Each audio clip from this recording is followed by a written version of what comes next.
Hello, everybody. Today is February 9th, and today we're doing government, robot, and design. It's a weird section. There's 3 things in here today, so let's get started. Let's do it. I'm so hyped for it. Woohoo! We're such a high-energy channel. You guys know how we are. People gave us such a hard time about this last week. You got to get on the Patreon train if you want the news the day of. Listen, we splitting the news into 3 different episodes is something we do to mitigate YouTube burying us, and it kind of works. I would just like to take a moment to say that our news headlines are incredibly clever. I have nothing to do with them, but they are insanely clever. And the algorithm does not care. We spend dozens of minutes crafting those titles every week. I guess probably we should be a little bit worried if it can if it can put it together. All of those. Yeah. Well, we'll start talking about the stock market, even though this is the government section. And this headline is not really government related, but this kind of leads into the fallout. What happens now? Clearly, there was a big event. It's kind of running out of steam. And what horrible, horrible restrictions are our leaders going to pull out of this crisis? Reddit rally. Stocks bounce on day after sell-off and then dip after hours. Isn't that called the dead cat bounce? GameStop and other social media darlings rebounded in calmer trading, and then they didn't. This was February 3rd, so we all know what's happened since then. They've continued to fall. I don't think they're back down to where they started, but certainly they were bubbling a little bit earlier today. If you got in near the top, you're hurting right now. But as they talk about further in this article, you're not hurting if you bought it like $5. A lot of people are, and by people I mean politicians, which aren't people at all, but they're crying out that something has to be done about this. Well, the plebs must never be allowed to control the market like the rich people are. And so they have begun to assign their summons. Robinhood CEO expected to testify before Maxine Waters panel on GameStop. I have a feeling his lawyers have already told him, stop posting on Reddit because they're going to try to say that you're offering financial advice. I mean, that's like one step removed from offering financial advice on 4chan. I mean, if you do that, you know what you're getting yourself into. Surely. I would take financial advice from 4chan way ahead of Reddit. Way ahead. So yeah, they are. Now he has since come out and said and explained the whole shutdown thing. It wasn't actually that they were trying to. Well, according to him, they weren't trying to help Citadel. They were simply doing what the clearinghouse insisted that they do, which was put up capital to cover the madness in case everything reversed immediately. And so that seems reasonable based on the fact that it takes a while for things to flush out. But can he explain that in small enough words that Maxine Waters can understand it? Anytime there's like a CEO testify before Congress, I think back to the Facebook hearing, which I studied intently, and that was horrifying. So we'll see. I'm sure that we'll get some new regulations. Won't that be fun? And Amazon is now settling an old beef that it had with the FTC. Definitely seems like they did a terrible thing here, and it definitely seems like this is something that couldn't have happened by accident. Amazon to pay $61.7 million to settle FTC charges. It withheld some customer tips from Amazon Flex drivers. The Flex drivers are going to get their money. In addition to that, it's $61.7 million to settle this. But it took a very long time, and I have a feeling that a lot of these drivers probably aren't driving anymore. I think the 61.7 represents everything they took. Oh, it's not actually on top of that? Because I thought that, and I read that, and I was like, that doesn't sound right. And then there was another part where it made it sound like that they were fined on top of having to pay it. Because usually what happens is they're fined, but they also don't have to pay it, and that's not a very good punishment. This is almost exactly what Uber did, which should probably be considered. I don't know how long this case has been going on, but this is the old game where they guarantee your salary, and then whatever tips you get are on top of that salary. But what they actually do is pay you the tips first and then top up if they need more for your salary. So in essence, it's steal hideously your tips. evil. Yeah, I like they use the word withheld here when it should just be steal. Yeah. We stole those monies. Uber didn't get away with it. And so if Amazon did this since then, I don't think 61.7 is a fair number. No. You would think there would be a precedent that says, no, you pay that money back. But now I've never used one of the services where you're allowed to tip the Amazon driver. It's only for fresh and something else. Oh, they're not even doing the Whole Foods thing anymore. It's not separate. I think some of these programs are gone at this point. Yeah. And the Amazon Ring is ubiquitous, sadly, because people don't understand what they're mounting on their front door. Yeah, this story had a couple of nuggets in it that I didn't know before. And if you're thinking about relocating to a state that's maybe going to be the last one to fall to communism, here's some candidates. Montana and Wyoming. Amazon's Ring now reportedly partners with more than 2,000 U.S. police departments and fire departments. Only 2 states, Montana and Wyoming, have no departments on the Ring program. We're going to have another story later about how many law enforcement requests Amazon gets a year. And, ooh, that number has gone up. Oh, it's right now. Amazon says the government demands for user data spiked by 800% in 2020. I like talking about both of these stories at the same time because it's the same story told a different way. But here's the big kicker in this story, or not the kicker, but the surprise. Guess which country is number 1? You're already wrong. It's Germany. Germany has like 40% of them. The U.S. is only, 11%? Yeah, it wasn't a lot. So what's going on in Germany? Do we even want to know? Is it that bad? Xiaomi, is that? Xiaomi, is that how we pronounce that? So Xiaomi is one of those Chinese companies that came under the crosshairs of the Trump administration.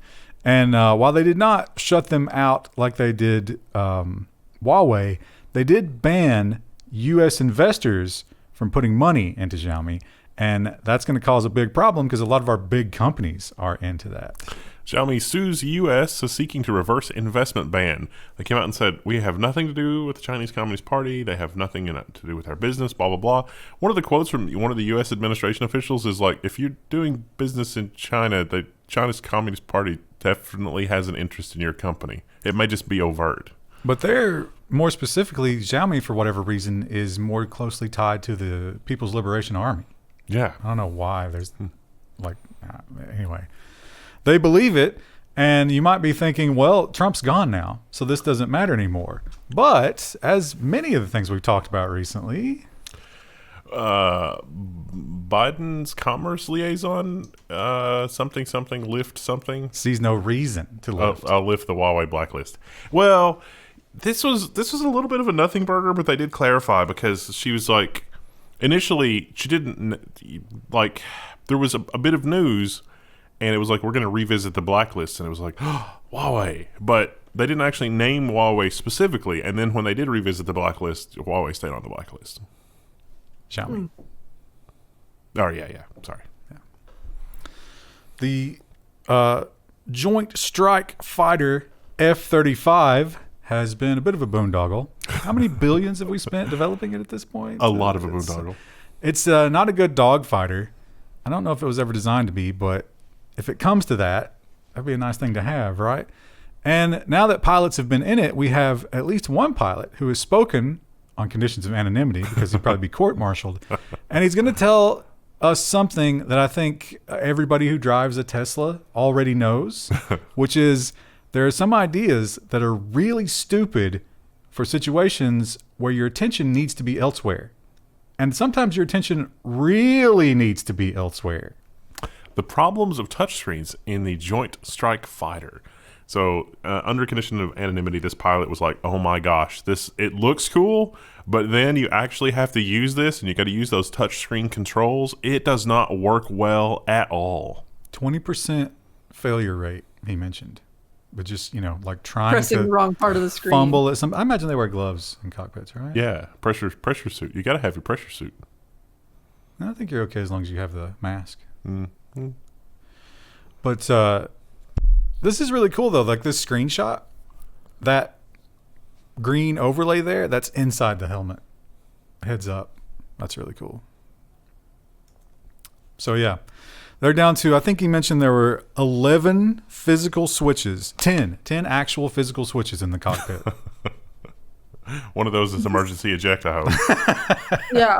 Does this open up more opportunities for failure, though? I mean, I guess a physical switch can break, but if your screen goes out, you're missing a lot of key information that maybe you wouldn't have been missing if you had a physical element. Yeah. Well, on Star Trek, I don't know if that's any indication of reality, but on Star Trek, like if one of the bridge consoles blow up, they can just reroute the bridge console to another touchscreen. Right. The guy in the back in the fuselage, he'll deal with that while you're taking fire. And we mentioned Teslas because it seems like the wave of the future are these electric cars with these stupid new interfaces. And are they ever going to catch on? Well, they might get quite a shot in the arm in the next 4 years. Biden wants an all-electric federal fleet. The question is, how will he achieve it? There's 47,000 vans, 847 ambulances, and 3 limos. 78,000 heavy-duty trucks. Do you think all 3 limos are for the president? Probably, yeah. I was hoping that they would talk a little bit about the Postal Service, because the pictures of the Postal Service they vans. did. Yeah, they mentioned the Postal Service trucks. They're all going electric. Oh, okay. They need to redesign them. So I missed that part of it. Are they, because like the trucks they have now are designed basically specifically for the post office, and that's why they're still using them, and they're like 40 years old, and they're just doing their best to keep them running. The actual delivery vehicle. Oh, you're talking about the vans. No, I mean like the, yeah. They talked about the vans, but I'm talking about like the ones where like they drive on the wrong side of the road. Those should be electric for sure. The long haul, No, I'm pretty sure they're talking about the residential delivery. Oh, okay. No, they don't know yet because who do you buy these from? They don't make them. Yeah, exactly. So you're going to need Elon Musk to come in and be like, all right, we're going to do the left-handed drive, whatever. But we can't. Can you? Well, they can do it. Sadly, the world we live in is they can do it. But what are you going to spend? $60,000 on a mail carrier? Hey, if we can get 40 years out of it like we have the current fleet, that's not that bad. The touchscreen's going to fail in 5. But they can sell off the old fleet as well. Yeah, I was thinking, to think about. A purely utilitarian vehicle, but once Elon Musk gets his hand on it, that's not what it's going to be. Krista, how would you like to van life a USPS van? I bet those would probably be pretty nice. Like, they're probably pretty spacious.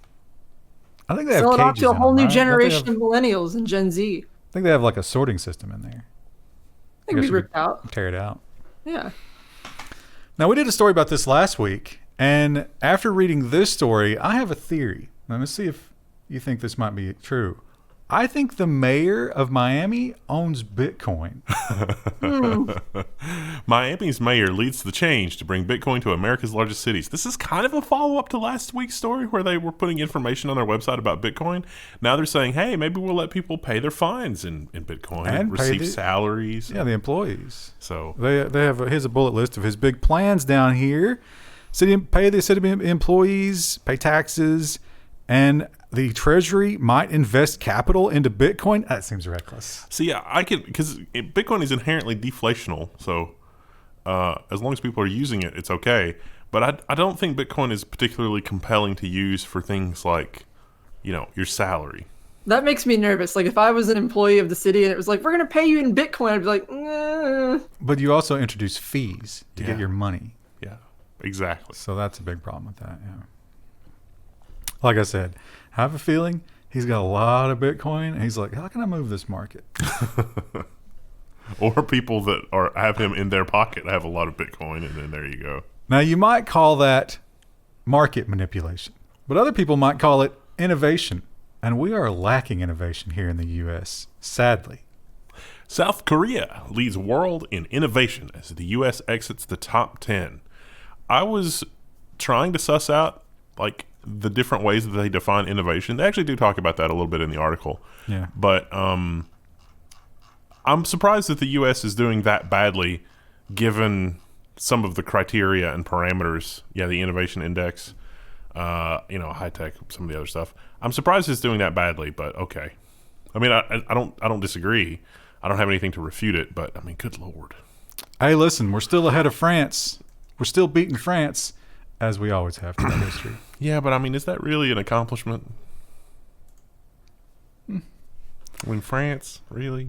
France? But yeah, Korea and a lot of European countries moved up the list. That's like beating North Korea in basketball. Listen, I'm all for shitting on the French, but we do owe at least part of our independence to them. Rodman's team got trounced by the North Koreans when he went over there.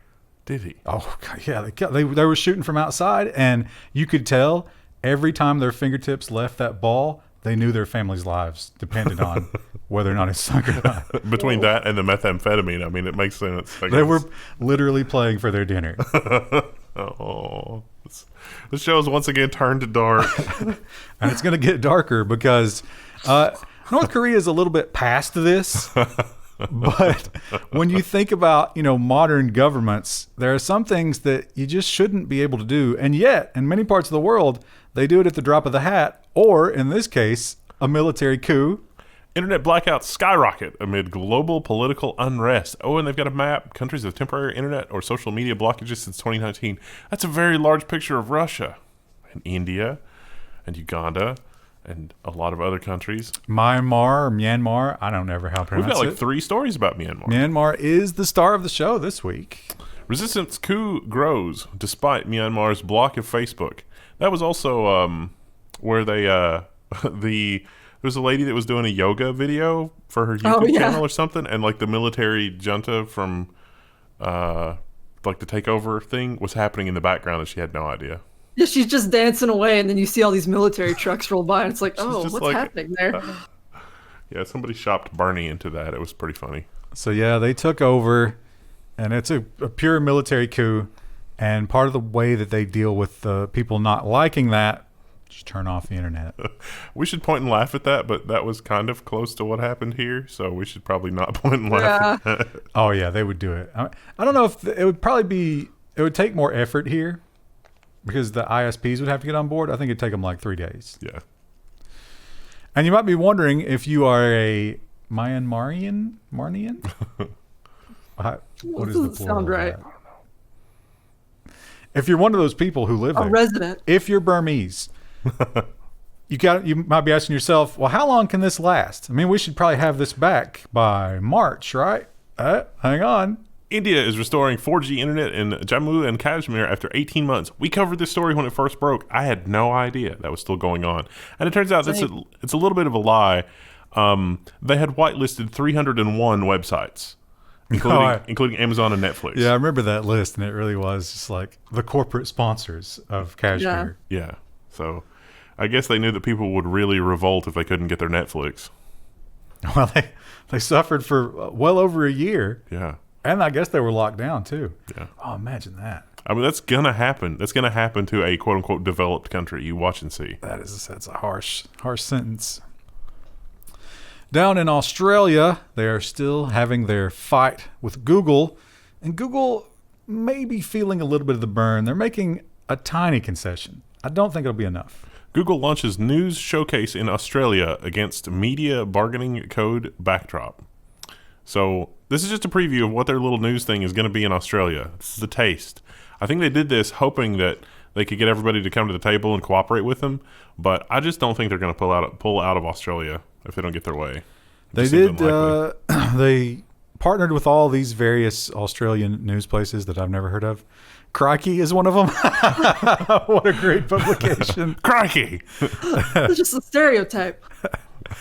But we'll see. We'll see if are those people betraying the cause? How did Crikey escape? The great rebranding of 2020. I mean, we lost Uncle Ben's, we lost Aunt Jemima. How did they survive? Is crikey some sort of reference to Australia and their weird, crikey, things are going to be weird and someone's going to die from the spider. But it's the white Australians that say that, so you can destroy anything you want to. Oh, yeah. Doesn't matter. But they didn't destroy crikey. That's the point. Well, I mean, if that were something that the indigenous people said. It would be hate speech. But it's something white people say, so whatever, no one cares. And as Google might be forced out the door in Australia, there is a little starving runt of a dog salivating and begging. It's just giving those little puppy dog eyes. So we're ready. I'm ready to be your dog. I'm ready to give you everything you've ever wanted. As Google eyes its Australia exit, Microsoft talks Bing with the Prime Minister. This is in Sydney. So Microsoft is saying, look, Bing can fill in the gap for you here. And Flash is dead, and we had some hilarious stories about that last week. The best one being the Chinese train. that was running on Flash, or at least some part of the reservation system or something was running on Flash. People were stuck in the train station. They had to actually pirate Flash and run a terribly, terribly dangerous version to get the trains running again. But now we find out that they are not alone. Another government agency with the worst name for 2020 and 2021. Here comes the algorithm. They have just say the letters. Yeah. They, I think this is worse. Yeah. They have done something worse than the Chinese train. South African government releases its own browser just to re-enable Flash support. It's based on Chromium. This comes to you from the SARS. Welcome to the SARS e-filing official landing page. Oh, they did all their stuff in Flash. They missed the memo.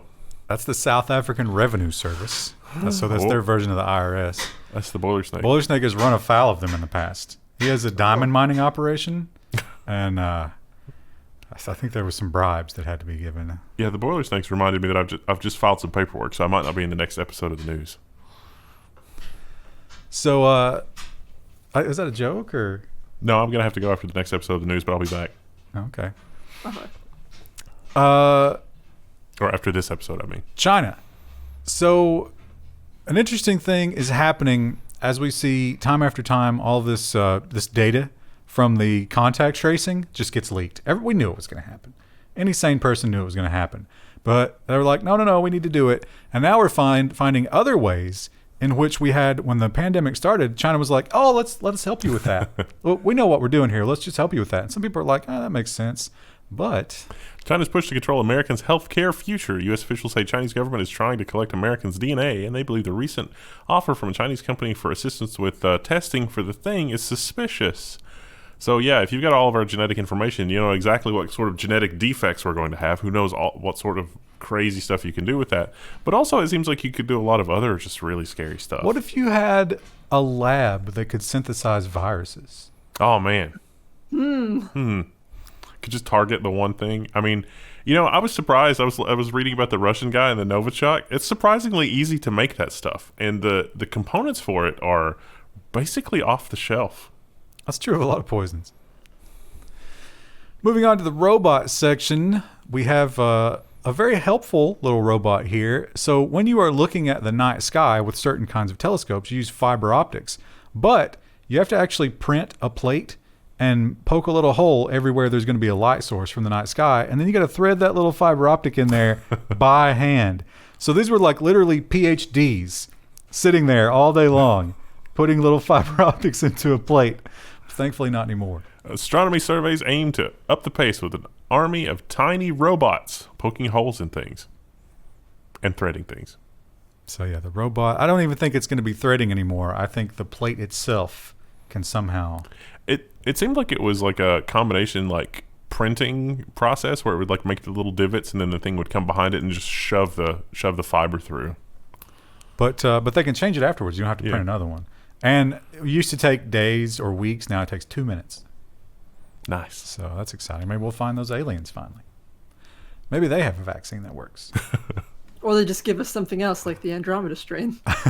It's like, we need to make room for our vacation cabin. You guys have to go. Remember Clearview AI?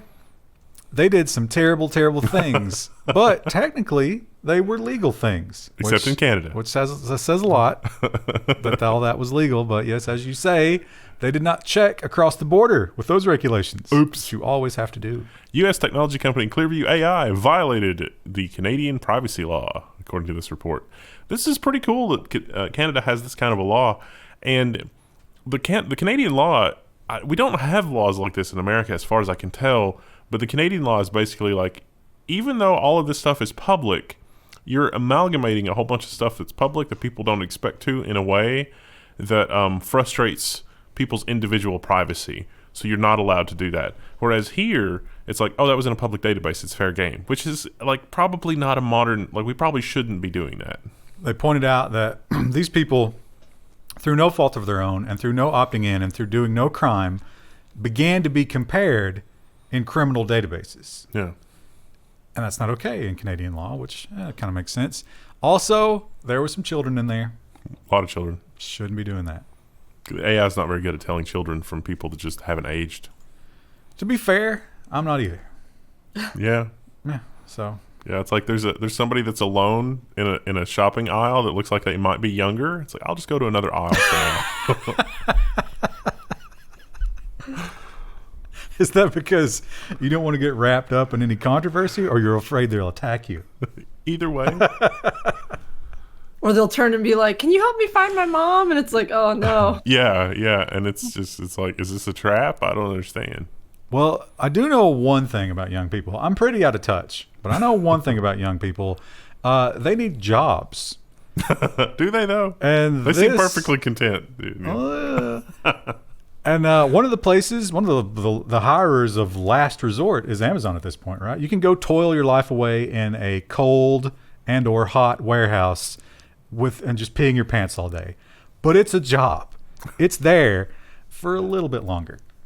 Fetch Robotics and Honeywell deliver new integrated pallet conveyance solution for distribution centers. This is what's going to send millennials over the edge and collapse all of our society. Oh, it's noisy. The sound. Oh no.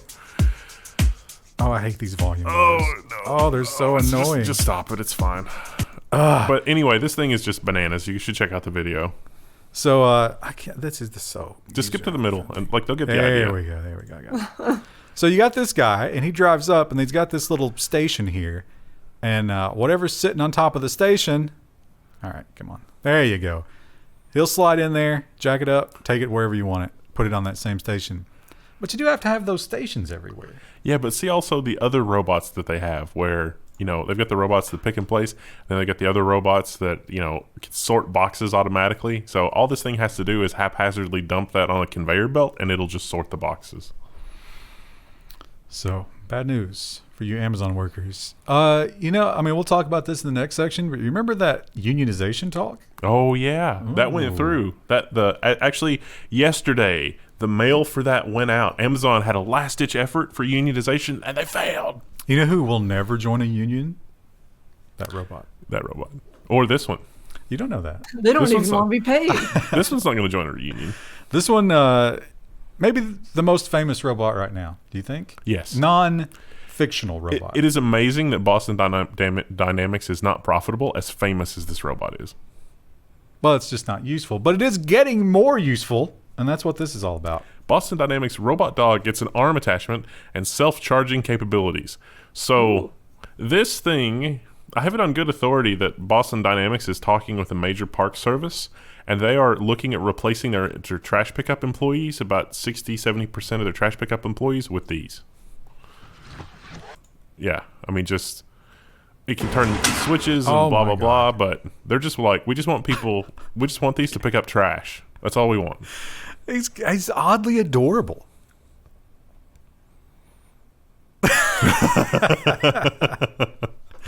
They also have a self-charging stand for him right here. You can see they've got a little animation. There he goes. He's got 2 charging points. He just sort of mounts it there. Yeah, so imagine a bunch of those working 20 hours a day. And they have this new... They don't need a break. They go 24. Well, no, it's charging. Shh.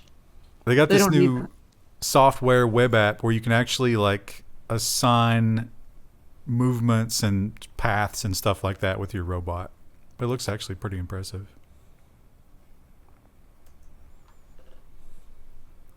If you have a spot in your warehouse, please email us and tell us about it.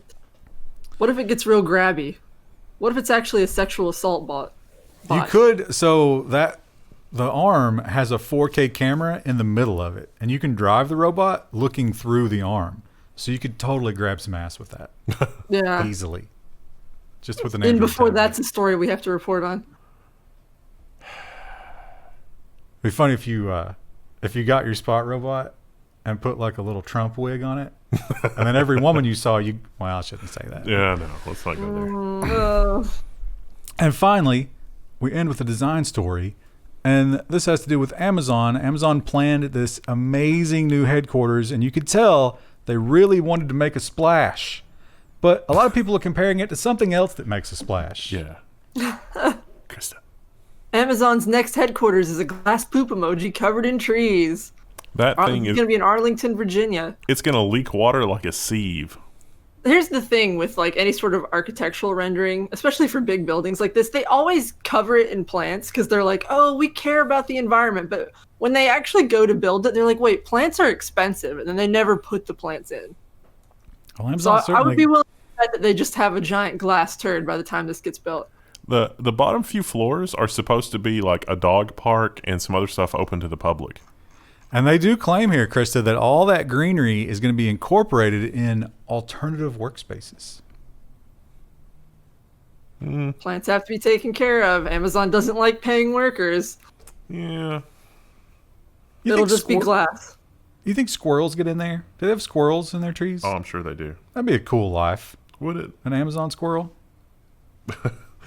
Yeah, I tell you, you got a preview of the Amazon squirrel. It's it's those squirrels that got into the stuff, and they were just horribly obese after a while. And they were just like, I can't. Oh, yeah, The cicada squirrels. They'd be feeding them a lot. Wouldn't Yeah. they? Well, it's happening this year, the cicada squirrels. It would be a fun life, but probably a short one. All right, what do we got for tomorrow? Tomorrow's business, and I don't remember. I'm going to be late tomorrow, but it'll be fine. It's fine. We'll see you then. See ya.